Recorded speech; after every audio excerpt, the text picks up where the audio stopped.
Hind everyone, I am Shivaram from Bihar. Today I am here to tell you about the pros and cons of online learning.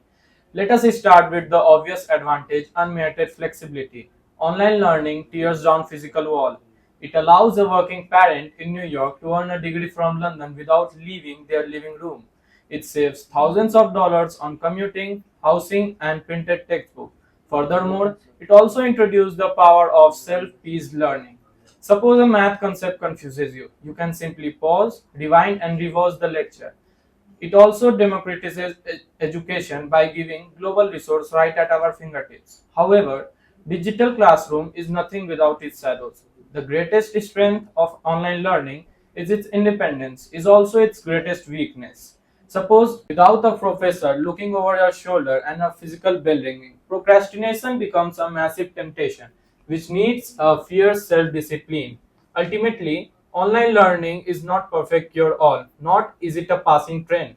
It is a powerful modern tool. It gives us ultimate freedom, but in return, it demands our total responsibility. As we move towards hybrid future, the only secret way to success is to use technology to expand our mind without letting it isolate our lives. Thank you. Jai Hind.